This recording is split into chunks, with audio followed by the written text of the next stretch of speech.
We're going to go through the Straits of Magellan. We're going to go through Beagle Channel. We're going to be experiencing Tierra del Fuego, Ushuaia, and all of these places have changed. They've changed in the past 25 or 30 years. They've changed in large part because of this emphasis on tourism. And there's all kinds of tourism, venture tourism, alpine tourism, all kinds of tourism.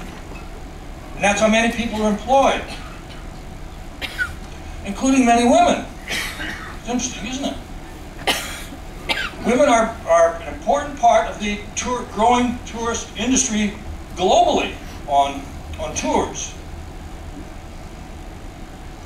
And my last concept I want to share with you, because I think it's important to put some of this into some kind of a construct that makes some sense to you, and that is globalization.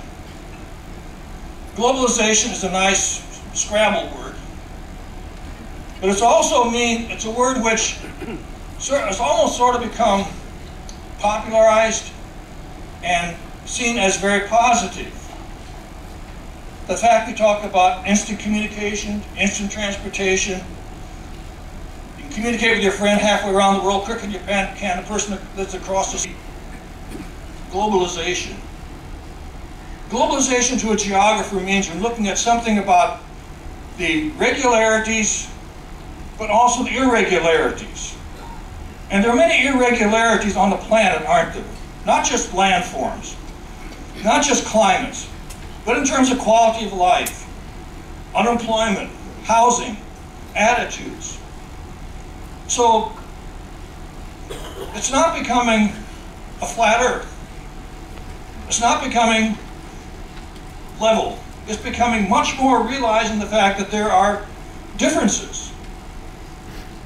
And I share this introductory information with you today because I want you to think about those topics I've talked about: globalization, uneven development, landscapes, past, present, and future. Think about that as you're observing and experiencing the places in the next couple days. These are places I've never been before. And I mentioned that the other day that I've also always wanted to go to the Falkland Islands. While on the Falkland Islands, I want to meet the librarian. I'm editing a book on language called The Changing World Language Map. And I made contact with the librarian in Stanley, and I'm not named after Port Stanley.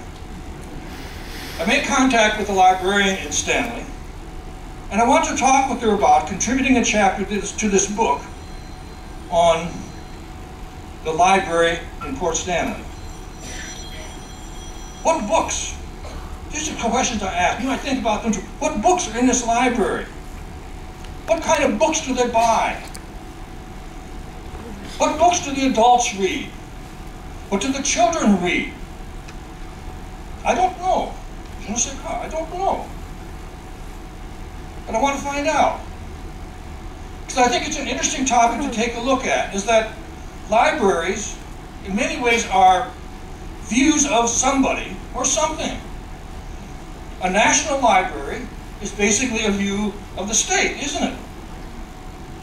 What the state wants to include in that library. Your library has items that you want to have for your collection.